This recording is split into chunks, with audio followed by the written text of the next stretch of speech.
ورحمة الله وبركاته إن الحمد لله نحمده ونستعينه ونستغفره ونعوذ بالله من شرور أنفسنا ومن سيئات أعمالنا من يهده الله فلا مضل له ومن يضلل فلا هادي له وأشهد أن لا إله إلا الله وحده لا شريك له وأشهد أن محمدا عبده ورسوله صلى الله تعالى عليه وعلى آله وصحبه وسلم تسليما كثيرا أما بعد فأعوذ بالله من الشيطان الرجيم إن عدة الشهور عند الله 12 شهرا في كتاب الله يوم خلق السماوات والأرض منها 4 حرم ذلك الدين القيم فلا تظلموا فيهن أنفسكم الآية।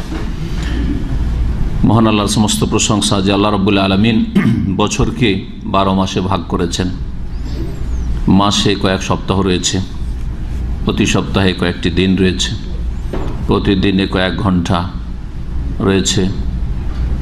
এইভাবে সময়কে আল্লাহ রাব্বুল আলামিন ভাগ করেছেন এবং কোন সময়কে, কালকে, জামানাকে এবং স্থানকে আল্লাহ রাব্বুল আলামিন ফজিলত দান করেছেন, মর্যাদা দান করেছেন, শ্রেষ্ঠত্ব দান করেছেন। যেমন কিছু জায়গা অন্য অন্য জায়গার ওপর ফজিলত রাখে, মর্যাদা রাখে।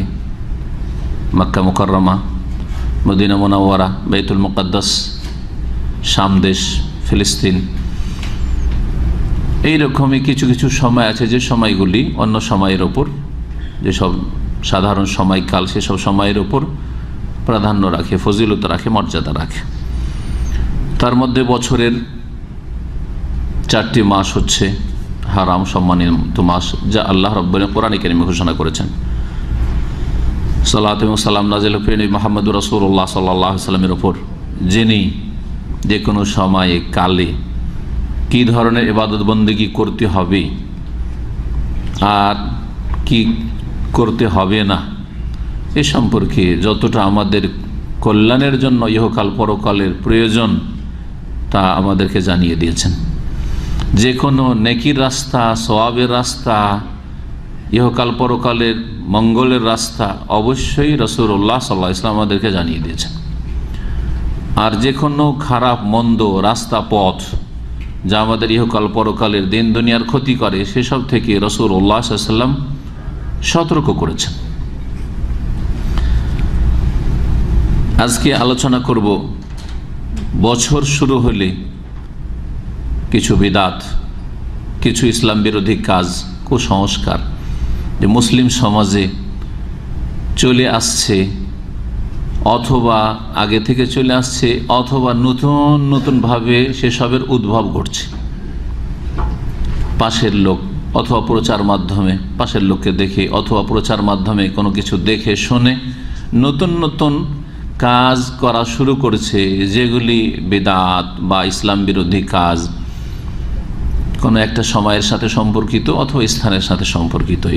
এইরকমই নতুন বছর শুরু হইলে বেশ কিছু বিদআত, কুসংস্কার আগে থেকে ছড়িয়ে আছে, এখন নতুন যুগে নতুন নতুনভাবে সেগুলি প্রকাশ পাচ্ছে, সেগুলি ইসলাম বিরোধী কাজ।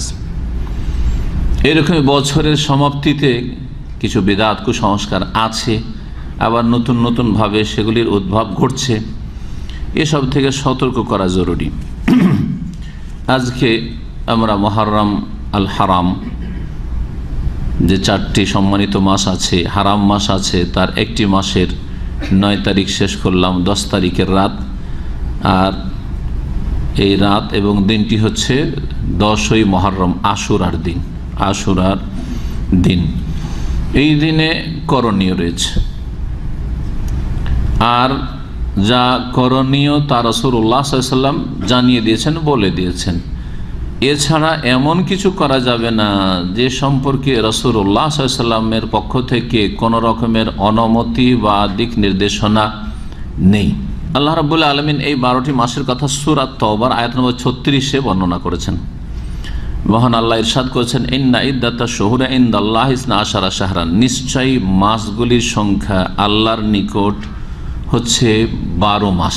12 শাহরান ফি কিতাবিল্লাহ, আল্লাহর বিধানে, আল্লাহ রাব্বুল আলামিনের বিধান, সৃষ্টিগত বিধান, আসমানি বিধান হচ্ছে যে মাস হচ্ছে 12টি বছরে।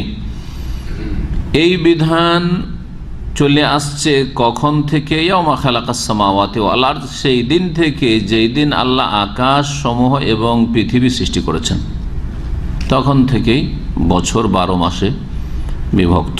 মিনহা আরবাতুন হরম, তার 4টি মাস হচ্ছে সম্মানিত মাস।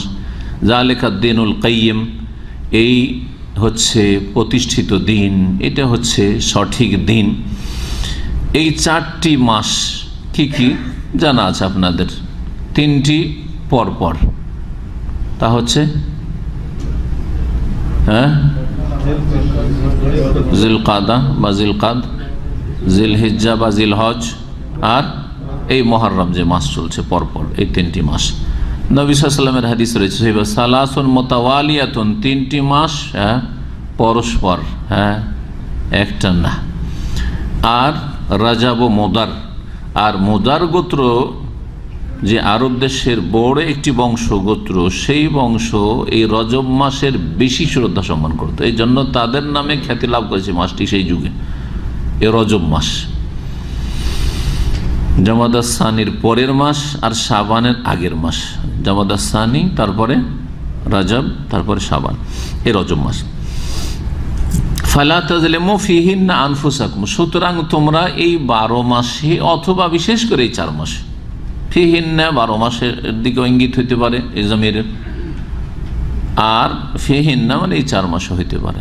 4 মাসের অধিক মর্যাদা রয়েছে, কিন্তু 12 মাসের যে কোনো সময় দিনে রাতে তোমরা কোনো অন্যায়ের মাধ্যমে, পাপের মাধ্যমে নিজেদের উপর জুলম অত্যাচার করিও না। জুলম হচ্ছে 3 প্রকার, জুলম হচ্ছে 3 প্রকার। প্রথম জুলম হচ্ছে বড় জুলম, হচ্ছে শিরক করা, শিরক করা, বড় শিরক আর ছোট শিরক। শিরকে আল্লাহ জুলম বলে আখ্যায়িত করেছেন, যে শিরক করলো, শিরকে আকবার হোক আর আসগার হোক, ইন্না শিরকা লাযুলমুন আযীম। আর এক জুলম হচ্ছে জুলমুন নফস, মানে নিজের ওপর অত্যাচার করা, আপনি আপনার ওপর অত্যাচার করেছেন, কার ওপর না।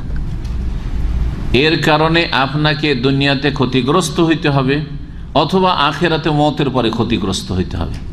জুলমুন নফস, সেটা হচ্ছে আল্লাহ এবং তার রাসূল সাল্লাল্লাহু আলাইহি ওয়াসাল্লামের বিরুদ্ধাচর, নাফরমানি করা, ফরজ ওয়াজিবে কম করে অথবা ছেড়ে, হারাম নাজায়েজে লিপ্ত হয়ে, এটা হচ্ছে কি নিজের ওপর জুলম করা, যেটা আরবিতে জুলমুন নফস। এই জন্য আয়াতে রয়েছে এই যে ফালা তাজলিমু ফিহিন্না আনফুসাকুম, তোমরা নিজেদের উপর জুলম করিও না।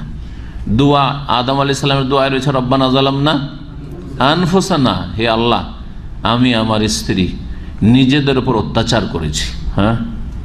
ফামিনহুম যালিমুন লিনাফসিহি, মুসলিমদের কতক এমন আছে যারা যালিমুন লিনাফসিহি, নিজের উপর জুলুম করে। এই নাফসিহি বলে জুলমের কথা অনেকগুলি আয়াতে কোরআনে কারিমে বর্ণিত হয়েছে। তৃতীয় জুলম হচ্ছে জুলমুল ইবাদ, মানে আল্লাহর সৃষ্টিদের উপর অত্যাচার করা, একজন মানুষ আর একজন মানুষের উপর, আর না হইলে অন্য কোনো প্রাণীর ওপর কি করা, অত্যাচার করা, এ হচ্ছে জুলমুল ইবাদ। বান্দার জুলমের ক্ষেত্রে যদি একজন আরেকজন উপর জুলম করে, তাহলে এর জন্য কিয়ামতের দিনে কিসাস হবে, বদলা হবে, প্রতিশোধ হবে, আর না হলে নেকি থেকে দিতে হবে।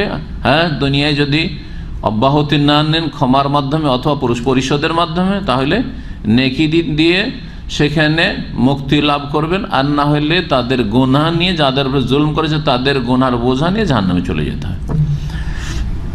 নিজের উপর যদি জুলম করে থাকেন, তাহলে আল্লাহর কাছে ক্ষমার জন্য তওবা যে রয়েছে, তওবা যে শর্তগুলি ঠিক রাখলে চলবে।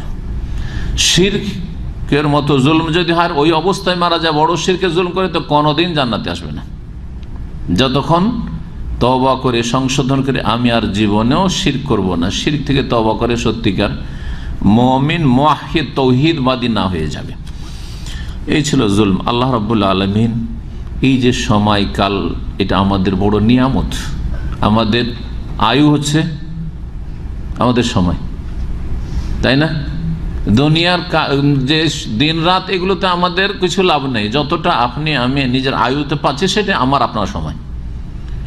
এই সময়গুলি তোমাকে নিয়ামত দিয়েছি, এই নিয়ামতে অকৃতজ্ঞ হয়েও না, জুলমের মাধ্যমে, অত্যাচারের মাধ্যমে, পাপের মাধ্যমে। এই সময়ে যা করণীয়, আলহামদুলিল্লাহ আপনাদের অধিকাংশই হয়তো আজকে একটা রোজা রেখেছেন, আর আসল রোজা আগামীকালকে দিনে রাখবেন, বা আজকের বলতে হবে, সত্যিকার অর্থে বলতে হলে কি আজকে যে রাতের পরে যে দিনটি আসছে, কারণ সন্ধ্যা থেকে আরবি মাস শুরু হয়ে গেছে, চাঁদ দেখা থেকে, চাঁদ ওঠা থেকে সূর্য ডুবলেই তারিখ পাল্টিয়ে যায়, আরবি তারিখ আসলে, যদি আমরা ওইভাবে গণনা করছি না। সমস্যা হচ্ছে যে ইংরেজি বাংলা ওইসব গণতে গিয়ে আমরা তখন গণনাকে রাত 12টায় ফেলে দিয়েছি, আর না হয় সকালে ফেলে দিয়েছি, কিন্তু আরবি মাসের গণনা সন্ধ্যা থেকে শুরু হয়। এই জন্য আজকের রাতটি হচ্ছে জুমার রাত না শনিবারের রাত? শনিবারের রাত। শনিবারের দিন সকালে শুরু হবে, কিন্তু রাত শুরু হয়ে গেছে।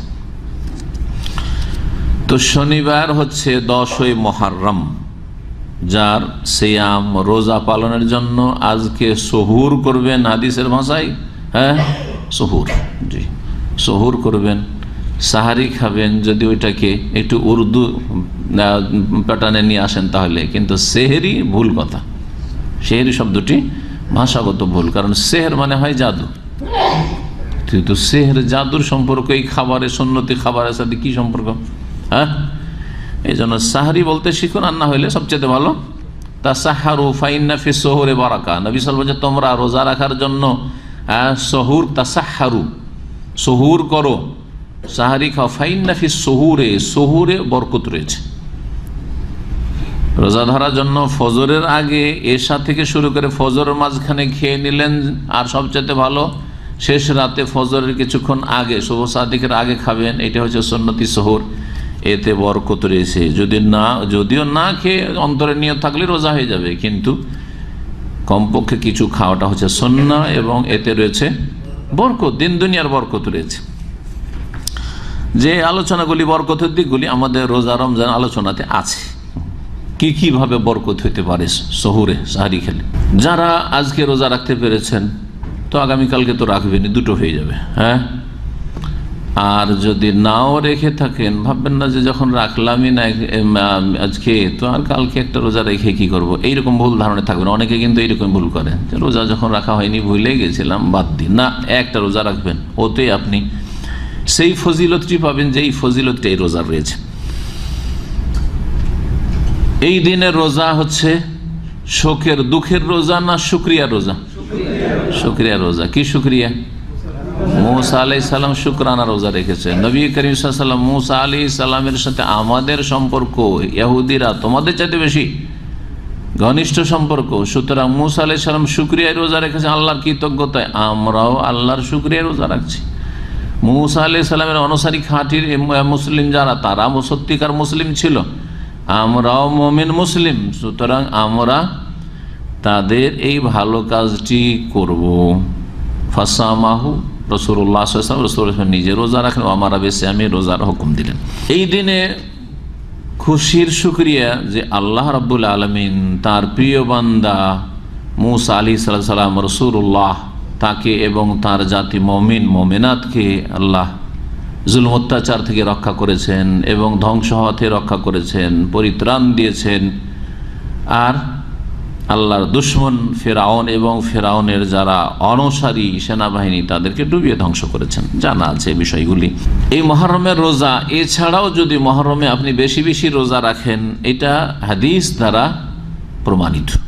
সহিহ মুসলিমের হাদিস, আফদালুস সিয়ামি বাদা রমজান, রমজানের পরে সবচেয়ে উত্তম রোজা হচ্ছে শাহরুল্লাহিল মুহররম, মুহররম আল্লাহর মাস, এই মাসের রোজা।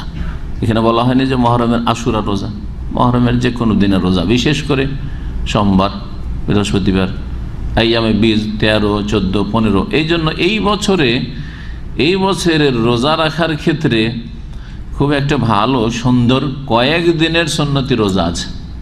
চিন্তা করেছেন আপনারা? শুক্রবার রোজা রাখলেন, কিসের রোজা? 9 তারিখের রোজা। এটা হচ্ছে আশুরার সাথে ইহুদিদের বিরোধিতার জন্য রোজা, তাই না? 10 তারিখে শনিবারে রোজা রাখবেন, আসল আশুরা রোজা। বৃহস্পতিবারে যদি রোজা রাখতেন তাহলে সেটাও সুন্নতি রোজা। নবী করিম সাল্লাল্লাহু আলাইহি ওয়াসাল্লাম সপ্তাহে সোমবার আর বৃহস্পতিবার রোজা রাখতেন। তাহলে শুরু হলো রোজা কোন দিন থেকে? বৃহস্পতিবার শুরু হলো, তারপরে শুক্রবার রোজা হলো 9 মুহররমের, শনিবার রোজা হবে 10ই মুহররম আশুরা রোজা, কত হলো? 10ই শনিবার রোজা। যদি 3টি রোজা রাখেন তাহলে সবচাইতে উত্তম। এই আশুরার ক্ষেত্রে 2টি না রেখে যদি 3টি রাখেন তো সবচাইতে উত্তম রোজা। তাহলে রবিবার রোজা হয়ে গেল, এই হিসাবে হইল না? হইল না? রবিবার রোজা হয়ে গেল। তারপরে আসলে কি? সোমবার। সোমবারে সাপ্তাহিক রোজা, নবী সাল্লাল্লাহু আলাইহি ওয়াসাল্লামের সুন্নতি রোজা। কয় তারিখ হলো সোমবারে? 12 তারিখ হয়ে গেল। 12 হলো না? হলো না? 12। তারপরে আসলে আইয়ামে বীজের দিন আসলো। আইয়ামে বীজের দিন হচ্ছে হ্যাঁ জি মঙ্গলবার 13, বুধবার 14, বৃহস্পতিবার 15, আবার সাপ্তাহিক রোজা সুন্নতি রোজা। তাহলে এই বৃহস্পতিবার থেকে ওই বৃহস্পতিবার পর্যন্ত 8 দিনের কন্টিনিউ রোজা রাখা সুন্নতি রোজা। এই বছর এইভাবে আল্লাহ রাব্বুল আলামিন ধারাবাহিক 8 দিনের রোজার একটা সুযোগ দিয়েছেন। যারা পারবেন তাদের জন্য বলছি, আল্লাহ যেন তৌফিক দেন। সবচেয়ে উত্তম রোজা রমজান মাসের রোজার পরে। তাহলে ফরজের কাছে কিছু লাগবে না, ফরজে যেন ঘাটতি না হয়। ফজর নামাজ পড়তে পারেন না আর আবেগী শেখ সালাতুত তাসবিহ নামাজ, আগে ফজর ঠিক করেন। সালাতুত তাসবিহ জানার আগে, সহি না জান না জয়ী পড়া জানার আগে ফজর নামাজ ঠিক করেন আপনি। শেখ তাহাজ্জুদের নামাজের তরিকা কি? আর এখনো ফজরে জামাতে যান না। জীবনে এরকম চিন্তা করিয়েন নাম যে তাহাজ্জুদ পড়বো অথচ ফজর ঠিক করেননি। আগে ফজর ঠিক করেন, আগে ফজর ঠিক করেন। মুসলমান হন, আগে মোনাফিকি মুক্ত হন। মোনাফিকি মুক্ত হইতে পারেন না, আবেগে আমি তাহাজ্জুদ পড়ে আল্লাহর কাছে দোয়া করো। আরে এইভাবে দোয়া কবুল হয় নাকি? দিনের কয়েক ঘন্টা আপনি কুফুরির অবস্থায় থাকছেন ফজর ছেড়ে দেওয়ার জন্য, মোনাফিকি অবস্থায় থাকছেন আপনি, আর আল্লাহর কাছে দোয়া করার আবেগ যে আমি আল্লাহর কাছে তাহাজ্জুদ পড়ে দোয়া করব, আর বলতে পারবো জীবনে যে আমি মাঝে মাঝে তাহাজ্জুদ পড়েছি। এই তাহাজ্জুদ কোন কাজে? কোনো কাজে আসবে না। সহিহ মুসলিমের একটি হাদিস শোনাই, যে 10 তারিখের সাথে 9 তারিখের রোজা, এই মর্মে 2টি হাদিস রয়েছে সহিহ মুসলিমে, একটি সংক্ষেপ, একটি একটু লম্বা রয়েছে। লম্বা হাদিসটি শোনাই, তুলনামূলক যেটি আব্দুল্লাহ বিন আব্বাস রাদিয়াল্লাহু তাআলা আনহুমা থেকে বর্ণিত, ইয়াকুল, তিনি বলছেন, হিনা সামা রাসূলুল্লাহ আশুরা ইয়াউমা আশুরা, আশুরার দিনে রাসূলুল্লাহ রোজা রাখলেন। তাই রাসূলুল্লাহ সারা জীবন মদিনা আসার পরে 9 তারিখে রোজা রাখেননি। 9 তারিখের রোজা আল্লাহ ওহী করেননি, আর তিনি ওটা খেয়াল করেননি। 10 তারিখে রোজা রেখে আসছিলেন, আশুরা রোজা রাখলেন। ও আমারা বিসিয়ামিহি, আর আশুরা রোজা রাখার হুকুম দিলেন। কালু ইয়া রাসূলুল্লাহ, সাহাবীরা হে আল্লাহ রাসূল সাল্লাল্লাহু আলাইহি ওয়াসাল্লাম, ইন্নাহু ইয়াউমুন তুআজ্জামুহুল ইয়াহুদ ওয়ান নাসারা, এই আশুরার দিনটা তো এমন দিন যেই দিনের ইহুদি এবং খ্রিস্টানরা তাজিম করে, মর্যাদা দিয়ে থাকে, তারা এর বড় শ্রদ্ধা করে থাকে, এদের কাছে মহান দিন। তো ইহুদিদের কাছে, খ্রিস্টানদের কাছে যেটি মহান দিন, সেই দিনে আমরা রোজা রাখবো, তারা রোজা রাখে ইহুদির, আমরাও রোজা রাখবো, তো তাদের অনুকরণ হয় না। অথচ নবী করিম সাল্লাল্লাহু আলাইহি ওয়াসাল্লাম খালিফুল ইহুদ, ইহুদিদের বিরোধিতা করো, বিভিন্ন বিষয়ে বলেছেন। খালিফুল মুশরিকিন, মুশরিক, হ্যাঁ বহুত্ববাদী বিজাতির বিরোধিতা করো, এই বিষয়গুলি শরীয়তে স্বীকৃত। স্মরণ করানো হলেও রাসূলুল্লাহ সাল্লাল্লাহু আলাইহি ওয়াসাল্লামকে যে আপনি তো রোজা রাখতে বললেন বা রোজা রাখলেন, আমরা রোজা রাখলাম, কিন্তু একটা রোজা ওরাও রাখে ইহুদিরা। ফাকালা রাসূলুল্লাহ সাল্লাল্লাহু আলাইহি ওয়াসাল্লাম, রাসূল বললেন, ফাইযা কানাল আমুল মুকবিল, আগামী বছর যখন আসবে ইনশাআল্লাহ, নবী সাল্লাল্লাহু আলাইহি ওয়াসাল্লাম ইনশাআল্লাহ বলেছেন। আল্লাহ কোরআনে কারীমে ইনশাআল্লাহ গুরুত্বপূর্ণ, ইনশাআল্লাহ বলবেন। ভবিষ্যতে কোনো কাজ করার ক্ষেত্রে কি বলতে হবে? ইনশাআল্লাহ, এটা কোরআনী হুকুম। সূরা কাহাফে রয়েছে, ওয়ালাউলা ইয দাখালতা জান্নাতাক ওয়ালা তাকুলান্না লিশাইইন ইন্নী ফাইলুন যালিকা গাদান ইল্লা ইনশা আল্লাহ, ওয়ালা তাকুলান্না লিশাইইন, কোনো কিছু সম্পর্কে কখনো বলবে না যে ইন্নী ফাইলুন যালিকা গাদান, আগামী দিনে এই কাজটি আমি করব, শুধু এইরকম ভাবে বলবে না। আগামীতে দেব, আগামীতে বলবো, এরকম বলবেন না। ইল্লা ইয়াশা আল্লাহ, তবে আল্লাহ যদি চান, এই ইল্লা ইয়াশা আল্লাহ। সুতরাং আগামী দিন আমি করব ইনশাআল্লাহ, আগামী দিনে দেব ইনশাআল্লাহ, আগামী দিনে দেখবো ইনশাআল্লাহ, ইনশাআল্লাহ বলবেন। আজকাল সামাজিক যোগাযোগ গিয়ে দেখা যায় যে অনেক লোক দিন ধর্ম নাই, কিন্তু মাশা ইনশাআল্লাহটা বলতে শিখেছে। এটা একটা ভালো দিক, খেয়াল করে দেখবেন। ওই লোকগুলি মনে হয় নামাজও ঠিক নাই, কিন্তু ইনশাআল্লাহটা বলছে, দেখছেন না? কিছু লোকের এমন কি ফিল্ম তৈরি করছে মনে হয়। তারপরও ওই আপনার কি বলছে ওগুলোকে, নাটক, হ্যাঁ ধরেন কি বলছে, ইনশাল্লাহ ইনশাল্লাহ। মুসলিমদের অনুকরণ করছে কিছু ক্ষেত্রে, জাতিতে মুসলিম হিসাবে ইনশাল্লাহ গুলো এসছে। এমনকি দেখছি যে একজন লোক, হ্যাঁ দুনিয়াদার লোক, ওদের নামাজ টামাজ তো আমি মনে করি তো নাই, বলছে মাশাআল্লাহ। কথা বলতে কি বলছে, মাশাআল্লাহ, বলছে আলহামদুলিল্লাহ, কিছু তো শিখছে।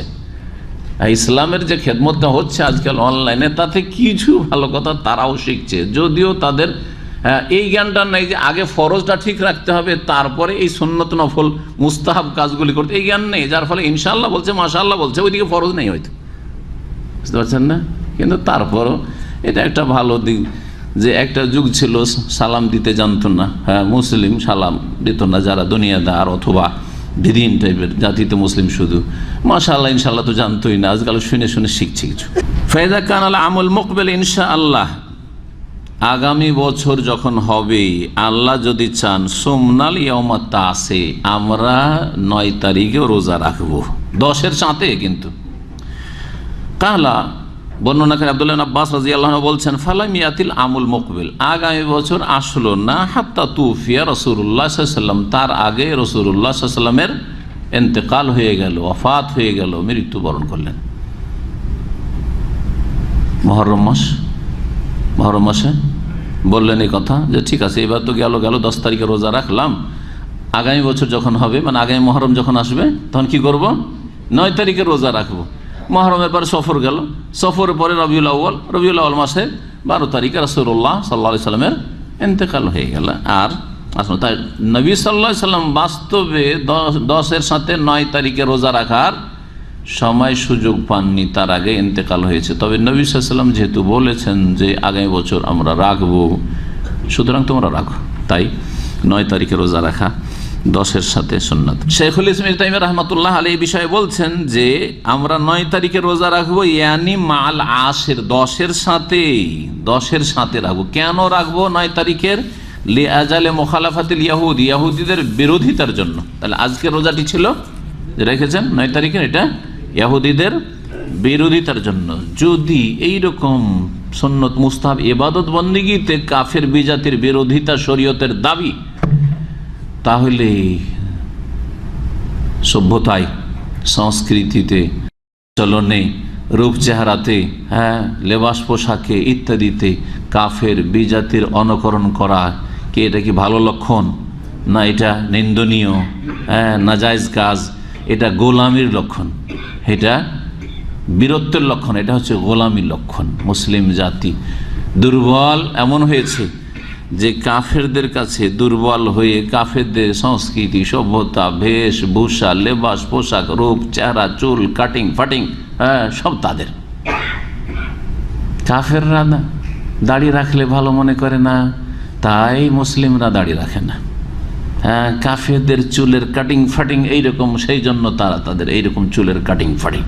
কাফেরদের পোশাকে এটা গল্প শুনেছিলাম যে কোনো এক ইংরেজের প্যান্ট ছিঁড়ে গেছে, প্যান্ট এই জায়গায় কোনো একটা জায়গায় কি হয়েছে, ছিঁড়ে গেছে।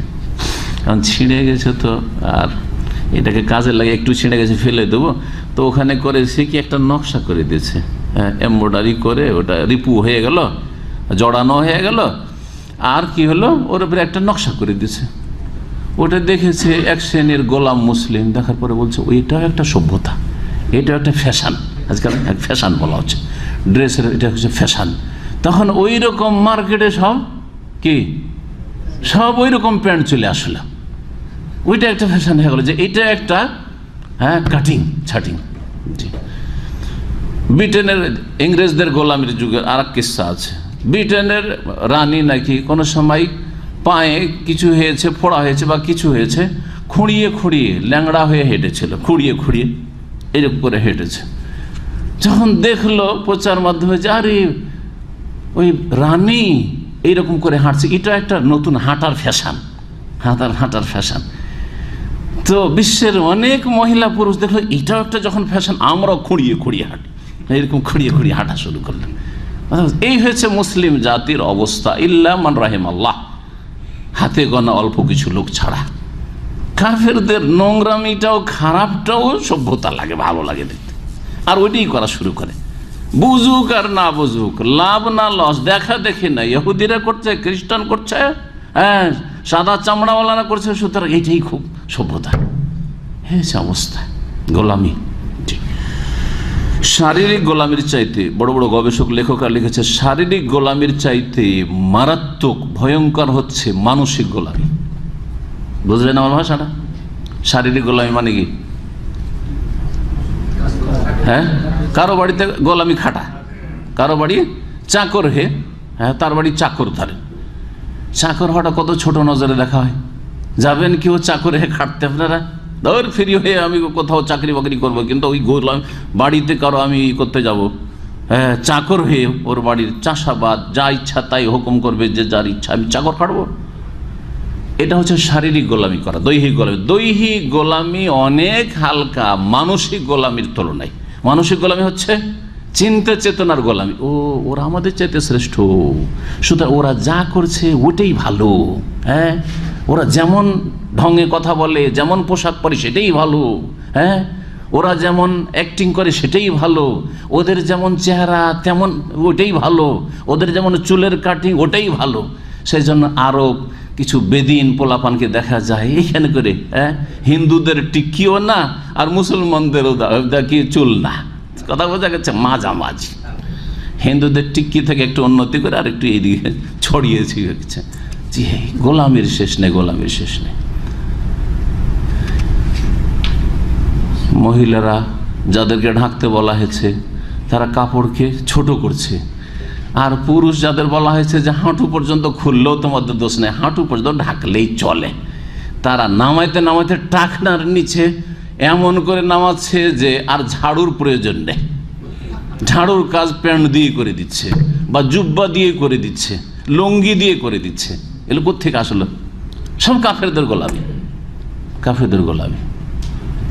দুবাই যখন গেলাম, বড় বড় টাওয়ারগুলো যখন দেখলাম, তো একজন যে ড্রাইভার আমাকে নিয়ে ঘুরছে, তো বলছে, শেখ, এইসব যে টাওয়ার দেখছেন, হ্যাঁ, 100 তলা, 120 তলা, আর আপনার 80 তলা আর 70 তলা, এই যে এত উঁচা উঁচা বিল্ডিং দেখছেন, এগুলোতে কারা বাস করে জানেন?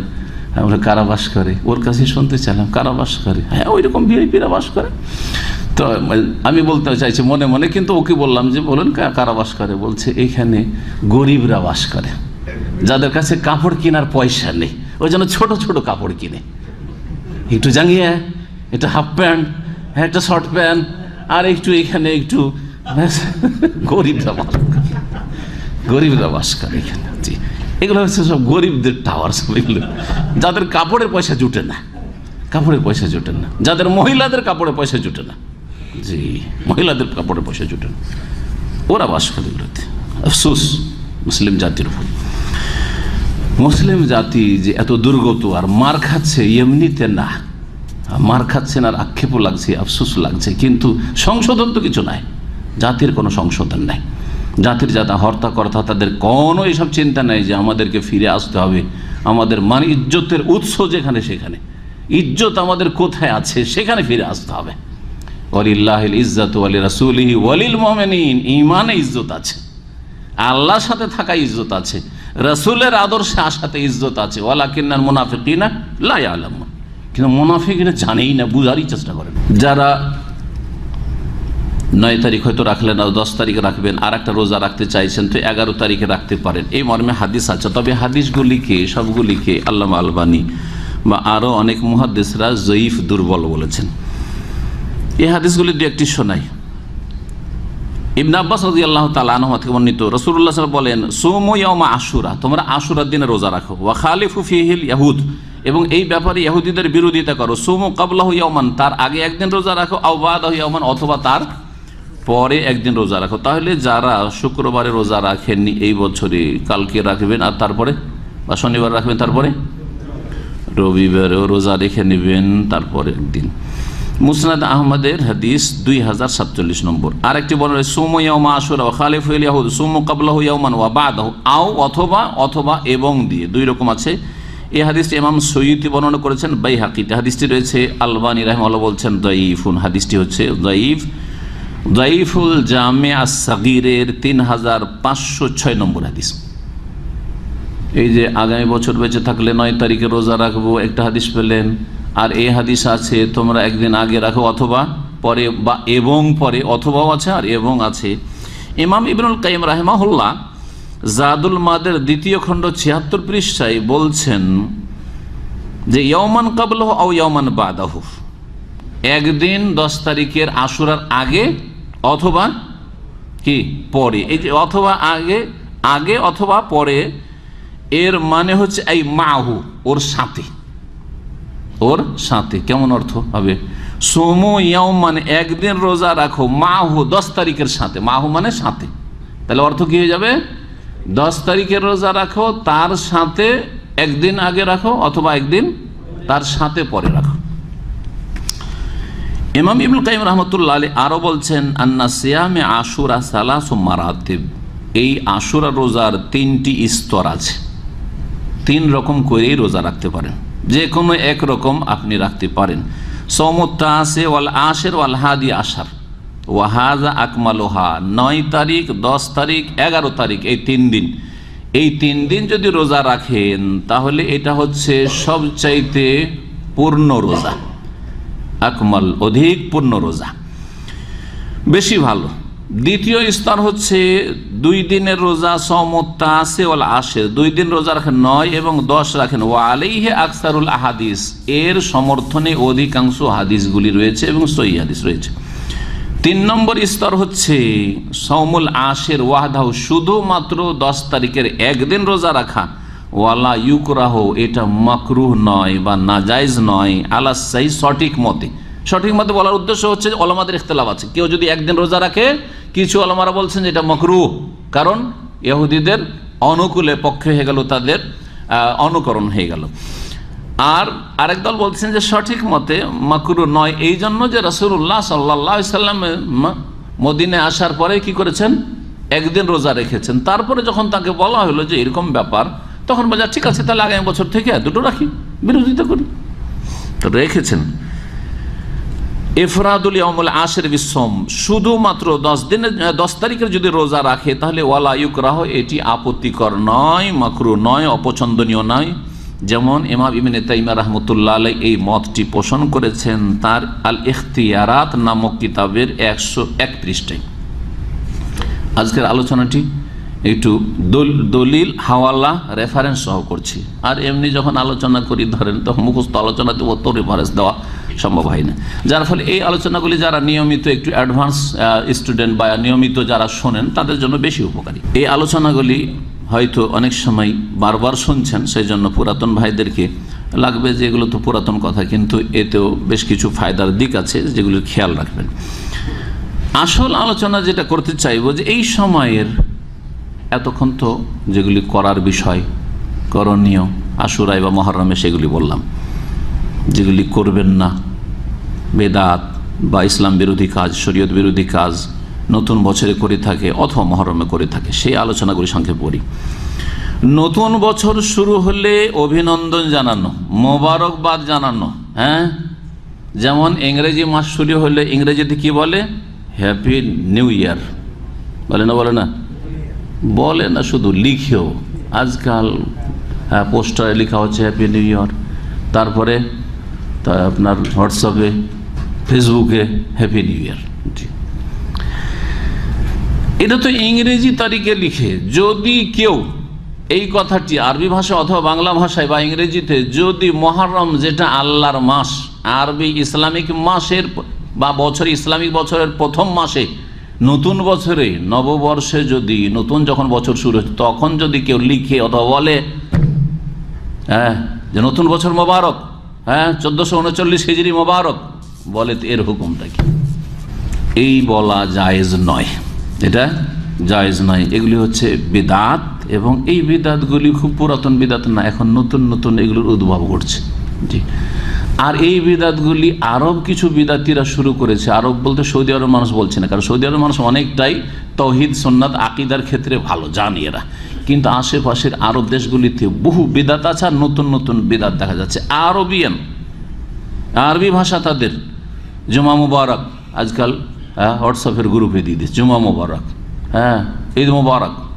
তারপরে আপনার কি বলছে, এই আপনার নতুন বছরের নতুন বছরের মোবারকবাদ। জি, দেখা সাক্ষাৎ হলে। আর ঈদের সময় বলেছিল ঈদুল ফিতর, ঈদুল কুল্লু আম ওয়া আনতুম বিখাইর। মুহররমে বলছে কুল্লু আম ওয়া আনতুম বিখাইর। কয়েকদিন আগে এক আরবিয়ান আমাকে সালাম করে বলছে, সালাম মোয়ানাকা শান্তি, কুল্লু আম ওয়া আনতুম বিখাইর। এই যে নতুন বছরে অভিনন্দন জানানো অথবা মোবারকবাদ জানানো,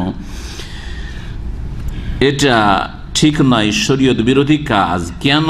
ওয়াজালিকা লিআদামে উরুদিহি আনিস সালাফ, কারণ সালাফে সালেহিনদের থেকে এই রকমের কোনো বৈধতার প্রমাণ নেই, তারা এই আমলগুলি করেন নাই। সালাফ বলতে নবী সাল্লাল্লাহু আলাইহি সাল্লামের পরে সাহাবায়ে কেরামগণ, তারপরে তাবেঈনগণ, তাবা তাবেঈন, স্বর্ণযুগের মানুষরা, এই তিনটি যুগ স্বর্ণযুগ, সাহাবা তাবেঈন তাবা তাবেঈন, তারা এসব করেননি। তারা করেনি তো কি হলে আমরা করবো? অসুবিধাটা কি? এর উত্তর শুনে, ওয়ালাউ কানা খাইরান, যদি নেকির কাজ, কল্যাণের কাজ হয়তো, দিন দুনিয়ায় লাভদায়ক কাজ, লাসাবাকুনা ইলাইহি, তাহলে আমরা আগে বাড়তে পারতাম না, তারাই আগে বাড়তেন। এই কথা কখনো ভাবেন না যে আমরা বেশি পণ্ডিত হয়েছি, অথবা আমরা বেশি শরীয়ত বুঝেছি, অথবা আমরা বেশি নেকির জন্য উদ্গ্রীব আগ্রহী, আর তারা অত নেকির ক্ষেত্রে উদ্গ্রীব ছিল না, যার ফলে আমরা এই নেকির রাস্তাগুলি আমরা নতুন নতুন আবিষ্কার করছি, অথবা নেকির কাজগুলি, সওয়াবের কাজগুলি করছি। কখনো না। যদি সওয়াবের কাজ হতো, নেকির কাজ হতো, দিন দুনিয়ার কল্যাণ তাতে থাকতো, তো অবশ্যই তারা আমাদের থেকে আগে বেড়ে থাকতেন, এই কাজগুলি করতেন। নতুন বছরে হোক আর অন্য সময় হোক, মানুষকে সব সময় তওবা ইস্তিগফারের মাধ্যমে নিজেকে আপডেট করে রাখতে হবে। যে হঠাৎ করে যদি এখনই এই রাতে মত চলে আসে, তো আল্লাহর সাথে সাক্ষাৎটা ভালো অবস্থায় যেন হয় সব সময়। এটা নতুন বছরের সাথে সম্পর্ক না যে নতুন বছরে একটু তওবা ইস্তিগফার করেন, এরকম যদি বলেন তো এটা ভুল কথা। তওবা ইস্তিগফার সবসময় করেন, কারণ ভুল সবসময় হচ্ছে,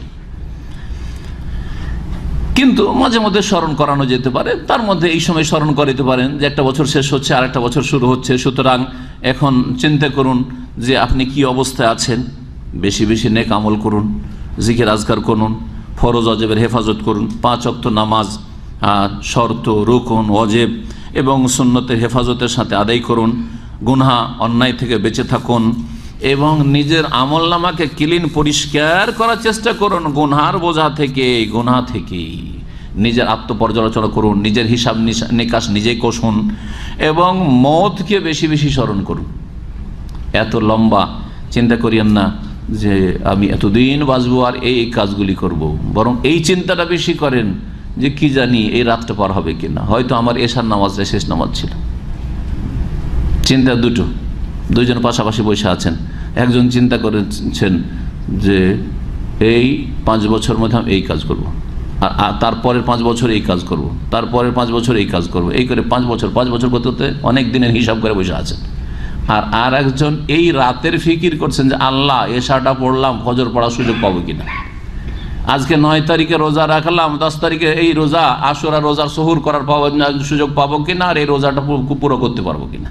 এই জন্য মুমিন বান্দা যখন একটা রোজা পুরা করে, তখন ফারহাতুন ইনদা ফিতরি ও ফারহাতুন ইনদা লিকাই রাব্বিহি, রোজাদারের ইফতারির সময় একটা আনন্দ যে আলহামদুলিল্লাহ আজকে রোজাটা কমপ্লিট করলাম, আর আল্লাহর সাথে যেদিন দেখা হবে সেই দিন আর এক খুশি হবে, রোজার মহাপুরস্কার পাবে। সালাফে সালেহিনদের আমলে নতুন বছর মুহররম শুরু হলে মোবারকবাদ পেশ করা, অভিনন্দন জানানো, এসব কেউ জানতো না, কল্পনা করেনি। তবে পরবর্তীকালে বা কিছু সময় আগে এগুলো শুরু হয়েছে। যখন শুরু হয়েছে, বর্তমান যুগের ওলামাদেরকে এই মাসআলা সম্পর্কে জিজ্ঞাসা করা হলে তাদের মতামত 3 ভাগে বিভক্ত হয়েছে। তারা 3 মতে বিভক্ত হয়েছে। একটি মত হচ্ছে যে মোটেই চলবে না কোনো অভিনন্দন, মুহররম মাসেই চলবে না। তাহলে জানুয়ারিতে কি করে চলতে পারে? তাহলে বৈশাখে কি করে চলতে পারে? না বৈশাখ মাসে চলবে, যে বাংলা বছর শুরু হচ্ছে, আমরা বাঙালি জাতি, আর না ইংলিশ ইন্টারন্যাশনাল ভাষা, সুতরাং ইংরেজি জানুয়ারিতে চলবে, আর না মুহররমে চলবে। যখন মুহররমে চলবে না, যেটা ইসলামিক মাস, তাহলে অন্য মাসে আবার অন্য বছর শুরু হলে চলবে কেন, বরং নিষিদ্ধ। দ্বিতীয় মত হচ্ছে যে জায়েজ আছে। কেন জায়েজ? তাদের যুক্তি হচ্ছে এটা ইবাদত নয়, এগুলো হচ্ছে প্রথা। তাদের যুক্তি কি? এটা ইবাদত নয়, এটা হচ্ছে কি? প্রথা। কিন্তু এই কথাটি তাদের যুক্তিসঙ্গত নয় এবং গ্রহণযোগ্য নয়। কারণ যখন নতুন নতুন বছর আসে আর নববর্ষে যখন অভিনন্দন জানাতে শুরু করে, একজন দুজন করতে করতে করতে একটা সমাজ, একটা জাতি, একটা দেশ, এমনকি সারা বিশ্বে ছড়িয়ে পড়ে। তারপরে এমনভাবে এটা পালন হতে শুরু হয় যে এটা একটা বিশাল একটা উৎসবে পরিণত হয়। তারপরে এর জন্য অনেক খরচা করা হয়। তারপর এটা যেমন ঈদ উল ফিতর, ঈদ উল আজহা আছে, ওই রকম বিশাল একটা কিছু হয়ে যায়, হয় না? সুতরাং এটাকে এইরকম বললাম যে এটা একটা প্রথা, আর প্রথা যদি শরীয়ত বিরোধী না হয় তো সেটা চলতে পারে, এইরকম কথা যুক্তিসঙ্গত নয়। তৃতীয় মত হচ্ছে মাঝামাঝি, বলছে লা তাবতাদিউ বিত্তাহনিয়া, মোবারকবাদ আপনি দিতে যাবেন না। ওয়ালা বাসা বিআন তারুদ্দা আলা মান হান্নাকা, তবে কেউ যদি আপনাকে মোবারকবাদ দিয়ে দেয়, একজন আরবিয়ান আপনাকে কুল্লা আম ওয়া আনতুম বিখাইর বলে দিল, কুল্লা আম ওয়া আনতুম তাইয়্যিব ওয়া আনতা তাইয়্যিব বলে দিল, না আপনিও বলেন কুল্লা আম ওয়া আনতুম বিখাইর। হ্যাঁ, কেউ বলে দিল যে ভাই নতুন বছর মোবারক হোক, তো আপনিও বলেন নতুন বছর মোবারক হোক, জবাবে বলতে পারেন। এটা আর একটি মত, তৃতীয় মত। তারপরে ওলামারা বলছেন যে এই তিনটি মত নিয়ে গবেষণা করে যদি দেখেন তাহলে স্পষ্ট হয়ে উঠবে, ওয়ান্নাযিরু ফি হাযিল মাসআলাতি ইয়াজিদু, ভালো করে অনুভব করবে যে আন্নাল কাওলা বিল মানঈ ইয়াতাআইয়াদু মিন ইদ্দাতি ওজুহ, যেই মতটি হচ্ছে নিষেধের মত, যে নতুন বছরে, ইসলামিক বছরে, এই মহরম মাসে 1439 বা কোনো বছর শুরু হচ্ছে, মোবারকবাদ দেওয়া নিষিদ্ধ, এই মতটি বেশি শক্তিশালী বিভিন্ন কারণে। তার মধ্যে একটি হচ্ছে বিজাতির অনুকরণ। আজকাল মহরম মাসে যে ভাই নতুন বছর আমাদের মোবারক, এটা করতে শুরু হইল। ইহুদি খ্রিস্টানরা জানুয়ারিতে হ্যাপি নিউ ইয়ার করছে, তো আমরা জানুয়ারিতে করবো না, আমরা একটু মুসলিম তো, ইসলামপন্থী তো, কিন্তু বেদাতি ইসলামপন্থী, যার ফলে মহরমে করা শুরু করলো। কাফিরদের অনুকরণ হলো না, মান তাশাব্বাহা বিকওমিন ফাহুয়া মিনহুম। এছাড়াও যেমন বললাম যে এটা মানুষের প্রথা থাকে না বা ব্যক্তি পর্যায়ে থাকে না, তখন এটা একটা জাতীয় পর্যায়ে চলে যায়, একটা উৎসবে পরিণত হয়। এই বিভিন্ন দিক থেকে এইসব হচ্ছে নিষিদ্ধ।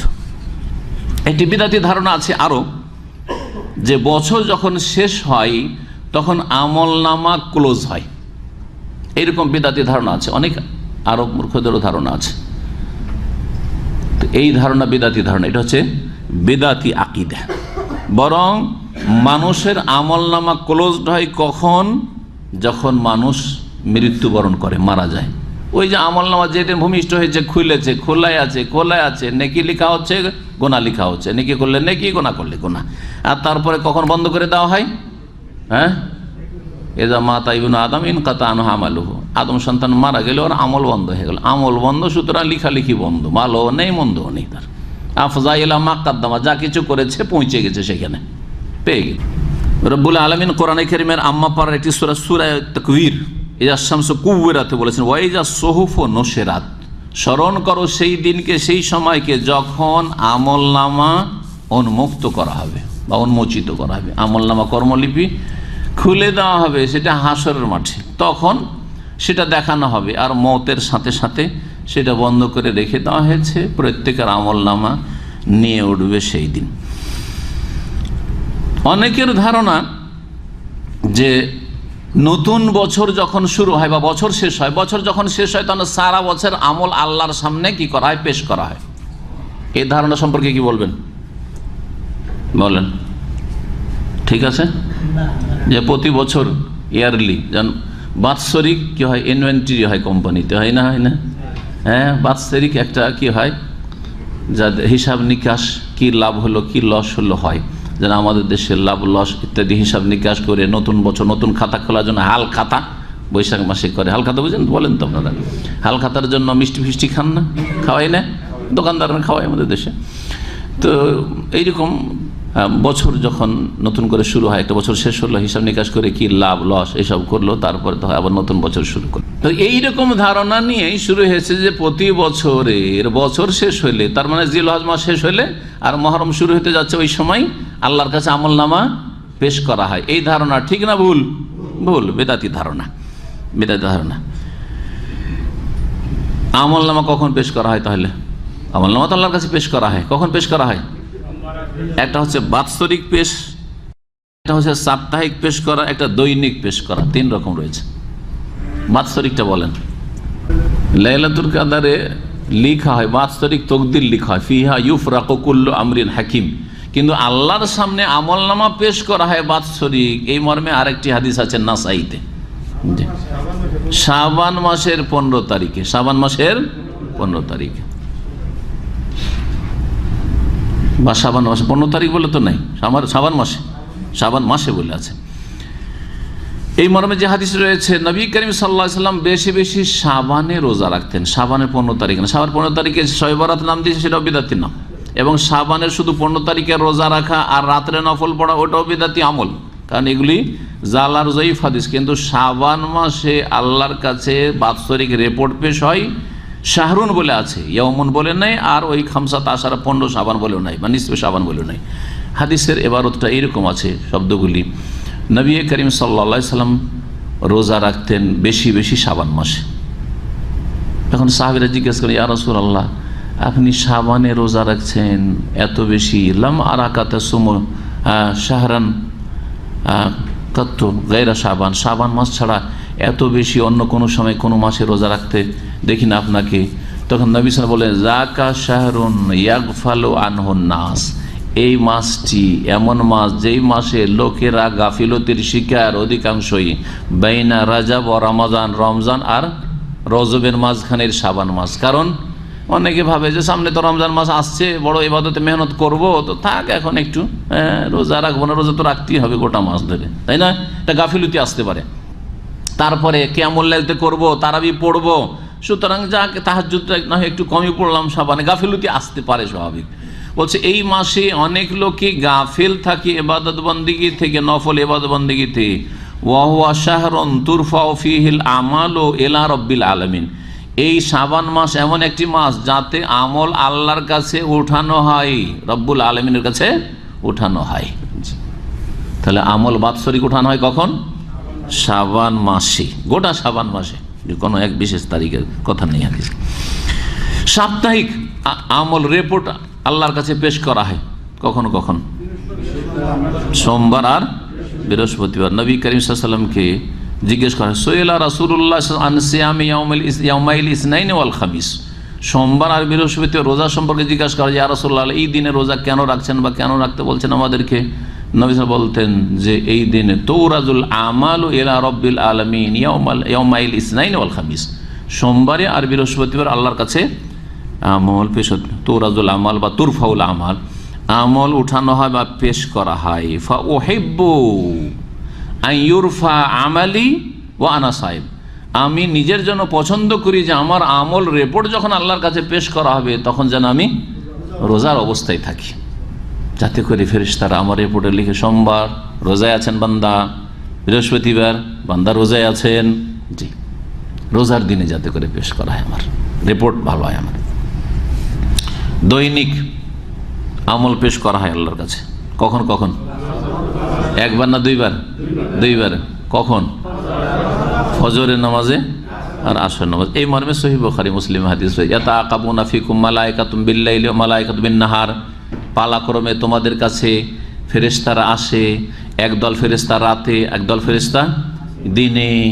জি, ওয়ায়াজতামিউনা ফি সালাতিল ফজরি ওয়া সালাতিল আসরি, আসর আর ফজর নামাজে এই দুই দল, রাতের শিফটের দিনের শিফটের দুই দল ফেরেশতা একত্রিত হয়, মসজিদে থাকে, বান্দাদের সাথে থাকে, দুই দল একসাথে হয়ে যায়।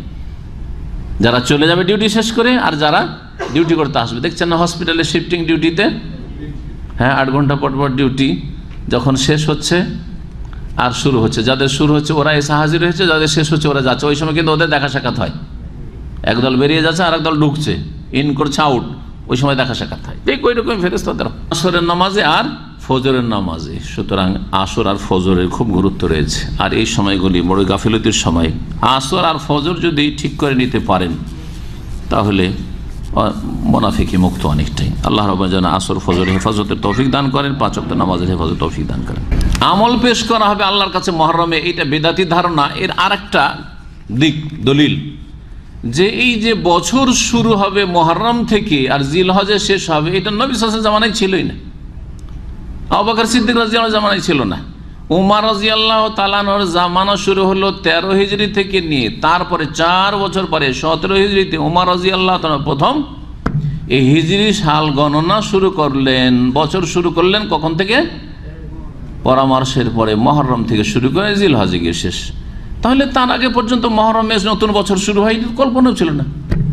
তো কি করে এই আমল উঠানো হবে, এই কল্পনা তো বছরের ছিল না। তো যখন শরীয়তের ওই দরজা খোলা আছে, তখন তো বছর শুরু মুহররম থেকে হয়, এই ধারণা বা কল্পনা মানুষের মগজে ছিল না। আর শরীয়তের বিধান তো হওয়া তো দূরের কথা। বছর শেষ হলে অনেকে আজকাল সামাজিক যোগাযোগ মাধ্যমে বা সোশ্যাল মিডিয়ায় একে অপর কাছ থেকে ক্ষমা চায়। বছর শেষ হলে, বছর শুরু হলে, হ্যাঁ আমার আমল আপডেট করি, যার ফলে ভাই বছরটা শেষ হচ্ছে, কোনো ভুল ভ্রান্তি করলে আমাকে মাফ করে দিন। ভাই নতুন বছর শুরু হয়েছে, কোনো যদি ভুল ভ্রান্তি বেয়াদবি করে থাকি বা কোনো কষ্ট দিয়ে থাকি তো আমাকে ক্ষমা করে দিন। এগুলো হচ্ছে, এই বেদাতগুলি ছড়িয়ে আছে। জি হ্যাঁ, যার ফলে ওলামারা এই বিষয়গুলি আলোচনা করেছেন। এটা জায়েজ নয়, বিদাত। এটা হচ্ছে বিদাত। যদি ক্ষমা চাইতে হয়, যার সম্পর্কে জানছেন যে ভাই আমি ওর উপরে জুলুম করেছি বা ওকে কষ্ট দিয়েছি, ওর কাছে যখন কষ্ট দিয়েছেন তখন ক্ষমা চেয়ে নেবেন। হ্যাঁ, যখন সফরে যাচ্ছেন বা একসাথে ছিলেন, ডিউটি করতেন একসাথে, চাকরি করতেন একসাথে, একই রুমে থাকতেন, দেশে যাচ্ছেন 2-4-6 মাসের জন্য, ভাই যদি কিছু কষ্ট দিয়ে থাকতো মাফ করে দিন, ঠিক আছে, এগুলো ঠিক আছে। কিন্তু বছর শেষ হলে ক্ষমা চাওয়া এবং ক্ষমা চাওয়ার জন্য মেসেজ দেওয়া, ওইরকম কিছু পোস্ট তৈরি করে, এই সবগুলি আজকালকার নতুন নতুন বিদাত। নতুন বিদাতের অন্তর্ভুক্ত হচ্ছে আরবি ইসলামিক মাস ব্যবহার না করে ইংরেজি মাস বা অন্য কোনো মাসের ব্যবহার করা ব্যাপক আকার ধারণ করেছে এই বেদাত।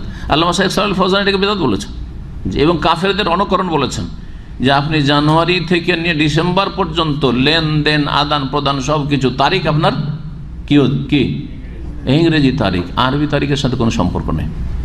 আমাদের ইসলামিক সেন্টারের বিজ্ঞাপন দেখবেন, আমি আগে আরবি তারিখ দিই, তারপরে মোতাবেক জনগণকে বোঝানোর জন্য তখন কি করি, ইংরেজি তারিখ দিই।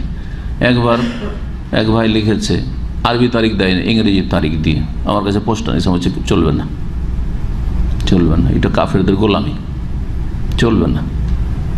বলছে যে আরবি তারিখ তো লোকের আসলে বুঝে না, বুঝে না ওই জন্য তো বুঝাইতে হবে, বুঝে না ওই জন্যই তো বুঝাইতে হবে যে ইসলাম বুঝো না বুঝো, ইসলাম শিখো নি শিখো। বোঝা গেছে? আমরাই যদি ইসলাম পালন না করি তো জাতিকে কি ইসলাম শিখাবো? দেখেন, কাজটা হয়তো ছোট, আপনাদের নজরে পড়ে না, কিন্তু এই গুরুত্বপূর্ণ বিষয়গুলি। জি, আপনি এইরকমই আপনার পরিবারকে, আপনার বন্ধু বান্ধবকে, ভাই অমুক তারিখে বিয়ে আছে, শুধু ইংরেজি তারিখ লিখেন না, আপনি আরবি তারিখ লিখার পরে মোতাবেক এত, ইংরেজি বুঝে ইংরেজি, বাংলা বুঝে বাংলা, এত তারিখ এত মাসে আমার ছেলের বিয়ে আছে, আমার মেয়ের বিয়ে আছে, আপনার দাওয়াত থাকলো, এই সেই ইত্যাদি।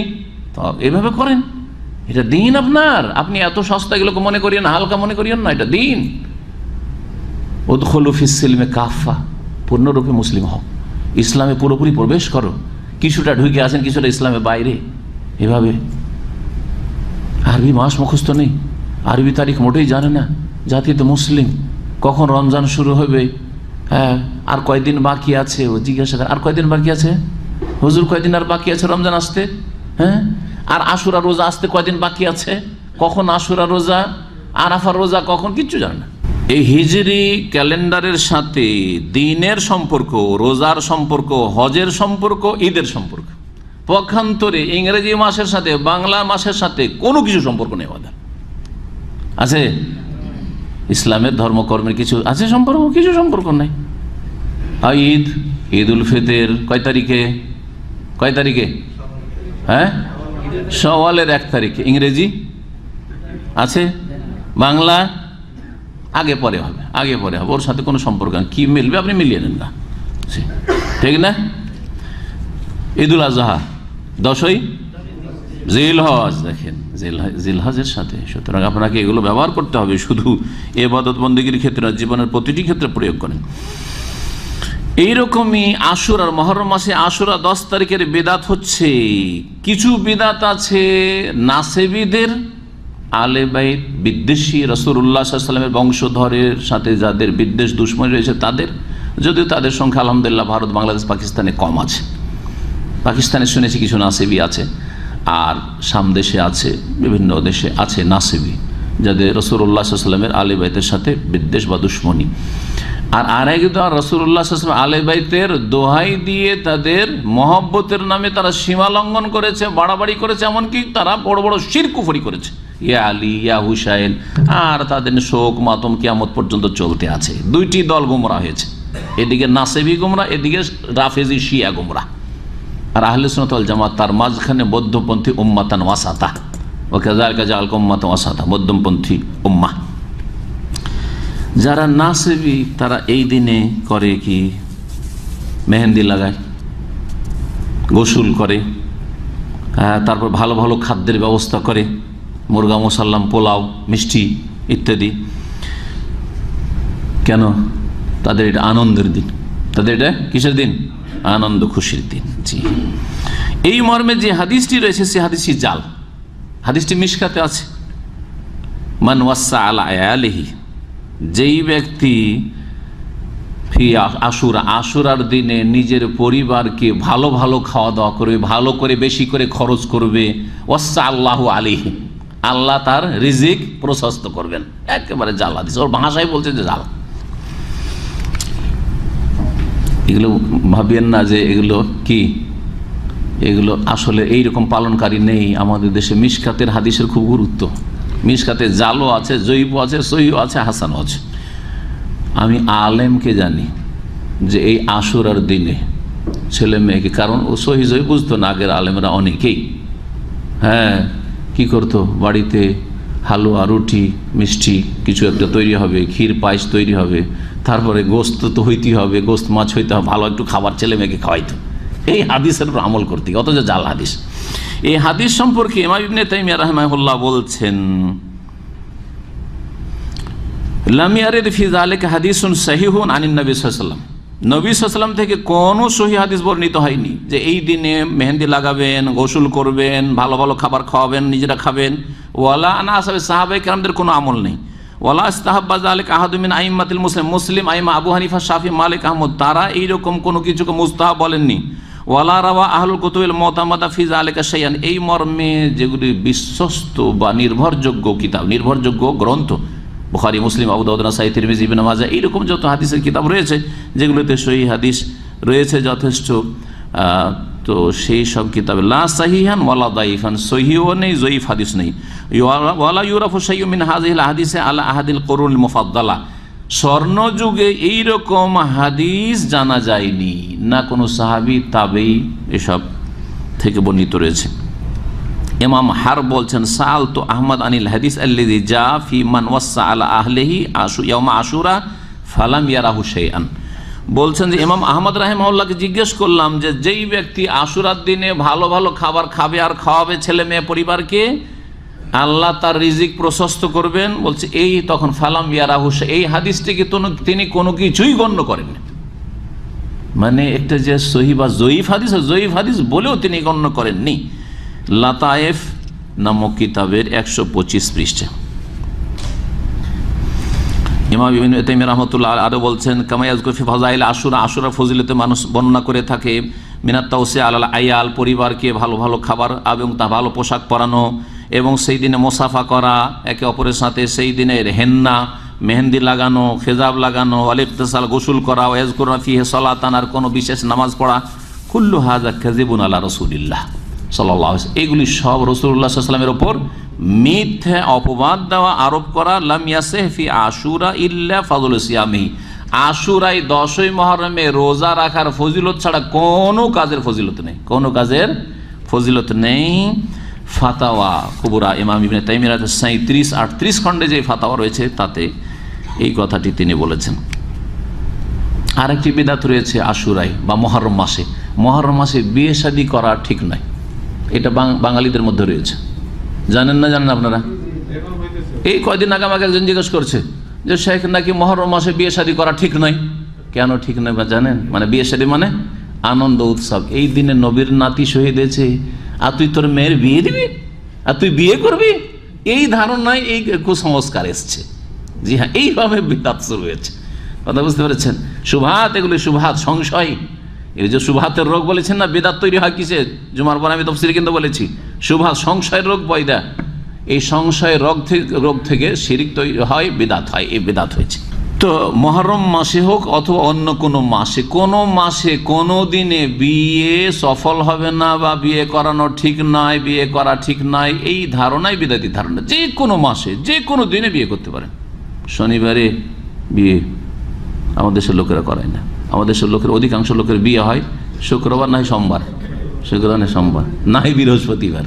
হ্যাঁ, কিন্তু শনিবার যদি বলে, মেয়ে পক্ষ বলছে না শনিবারে না। হ্যাঁ, ছেলে পক্ষ বলছেন না শনিবারে না। কি জন্য? দিনটা ভালো না। হিন্দুদের শনি দেবতা ধ্বংসকারী দেবতা, ওই হিন্দু সেন্স থেকে এসছে। হিন্দুদের শনি দেবতা ধ্বংস করে দেয়, কুফরি আকীদা। তো অলৌকিক কুলক্ষণ মনে করা বিয়ে শাদী বা এরকম কোনো আনন্দ উৎসব করা এই মুহররম মাসে অথবা শাওয়াল মাসে, জাহিলিয়াতের যুগের লোকেরা শাওয়াল মাসে বিয়ে করাকে শুভ মনে করতো না। মা আয়েশা তার খণ্ডন করেছেন। সহিহ মুসলিম হাদিস রয়েছে যে রাসূলুল্লাহ সাল্লাল্লাহু আলাইহি ওয়াসাল্লাম আমাকে তাওজাওয়াজানি রাসূলুল্লাহ সাল্লাল্লাহু আলাইহি ওয়াসাল্লাম ফি শাওয়াল ওয়া বানাবি ফি শাওয়াল, রাসূলুল্লাহ আমাকে শাওয়াল মাসে বিয়ে করেছেন এবং শাওয়াল মাসে আমার সাথে সাক্ষাৎ হয়েছে তার।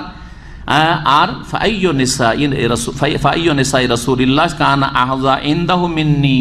আচ্ছা বলো তো, যদি শাওয়াল মাস কুলক্ষী হয়, শাওয়াল মাসের বিবাহ শাদী, আর খারাপ যদি অশুভ হয়, তাহলে আমার চাইতে ভাগ্যবতী আর নবীর কোন বিবি আছে? দুনিয়ার কার স্ত্রী আছে এত ভাগ্যবতী? ওয়াকানাত আয়েশা তাস্তাহিবু আন তুদখিলা নিসাআহা ফি শাওয়াল। আয়েশা রাদিয়াল্লাহু আনহা তার বংশের মেয়েদেরকে বিদায় করতেন বা উঠিয়ে দিতেন, যেটাকে বলা হয় যে দেখা স্বামী স্ত্রী দেখা সাক্ষাৎ। কি বলে ওটাকে? বলেন, একটা সুন্দর শব্দ আছে। বাসর রাত, বাসর করানো। জি, মাশাআল্লাহ, এক্সিলেন্ট। বাংলা না জেনে যদি বাংলা করেন তো কাজ হবে না, বলতে হবে। আমি জানি, কিন্তু কথা হচ্ছে কখনো এরকম হয় যে শব্দটা সামনে দিয়ে যাচ্ছে। বাসর রাত বা বিদায় করা, আমাদের অঞ্চলে বলে বিদায় করা, আপনাদের অঞ্চলে বেশিরভাগ বলে উঠিয়ে দিলাম, মেয়েকে উঠিয়ে দেওয়া।